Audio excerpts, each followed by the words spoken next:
What's going on, YouTube? Welcome back to 303 Streets. My name is Brandon Lachuga, and this is your first time to the channel. Welcome. So really quick, I'm just gonna go through this. It should only be like a 5-minute video. Super quick, just how to do your rear differential. So here's the drain bolt. The drain bolt's out. I'm just gonna kind of show you everything underneath. So your rear differential is located right here in the back. As you can see, it is dripping. So before you take out the drain bolt, you want to remove the fill bolt. There's the fill bolt. You're going to need a 24 millimeter socket to do that, and you're going to need about 3 to 4 quarts to refill the rear diff. You're supposed to use, I think it was like 75 W85 or something like that, but you can get away with 75 W90. So I have a royal purple here that I'm going to use to refill it. So yeah, you're going to just take that off and start draining it. Tools you will need, like I said, 24 millimeter socket. You will need new crush washers for the fill bolt and drain bolt. You're gonna need a rag to wipe off the bolts and get, the bottom one is magnetic, so you can't mix them up because you'll know that the magnetic one comes from the bottom. So put it back where you took it off, clean it off, and this is why all the little metal shards from the differential get kind of in there. So I'm gonna get a little flathead or one of my little picks tools and clean it out completely because there's some little metal shards in there. So you'll need that, gloves, and a torque wrench to torque it back down to spec, which I think it's like 34 or 37 pounds. I'll have to look exactly and put it in the video. But yeah, it's super easy, super simple. Again, 3 to 4 quarts. I believe it is 3. I bought 4 just to be safe.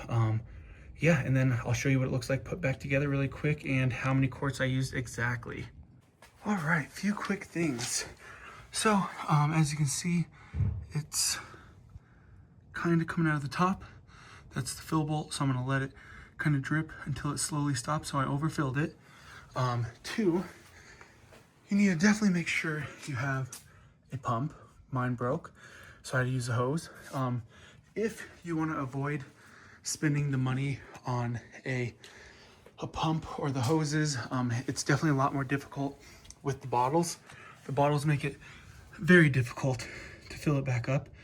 I would recommend getting the squish ones. So it's gonna, I don't have any examples of it because if I did, I would have used them.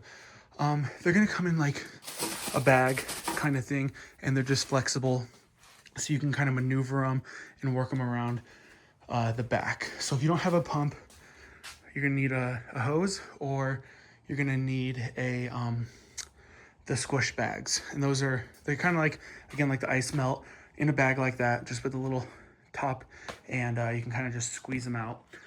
They are a little bit more expensive, but they're way easier than if you don't have a pump and you're trying to squeeze it in by hand with a tube, which isn't going very well. So I've had to combine the bottles with leftovers, and as you can see now, it's kind of slowly pouring out. So I'm gonna let that kind of drip, and then once it's done, kind of coming out the top, I will clean it off and torque down the bolt. So the bolt in my torque wrench is said anywhere between 36 and 38 pounds. So I'm just gonna go with 37 to make it easy. Don't forget to swap out the crush washers. I did that. So they're already all cleaned up, ready to go back on. So once it starts dripping, I'm gonna, put the bolt on there and tighten it up. So thank you for watching 303 Streets. I hope you found this video helpful. Again, the easiest way to do this is you're gonna need, I would just get 4 bags of the rear differential fluid. I got 75 W90, which is totally fine to use on the 4Runner. So 4 bags, crush washers where you can get on Amazon, and your torque wrench. Other than that, you shouldn't really need anything. So the 4 bags of the quartz, 75 W90, a 24 millimeter socket to remove the bolts, a torque wrench to tighten it down to spec, 37 pounds. It said anywhere from 36 to 38. So you could start with 36, tighten it down, see if it leaks. If it's leaking, give it the extra, pound of 37 or 38. Do not go over that.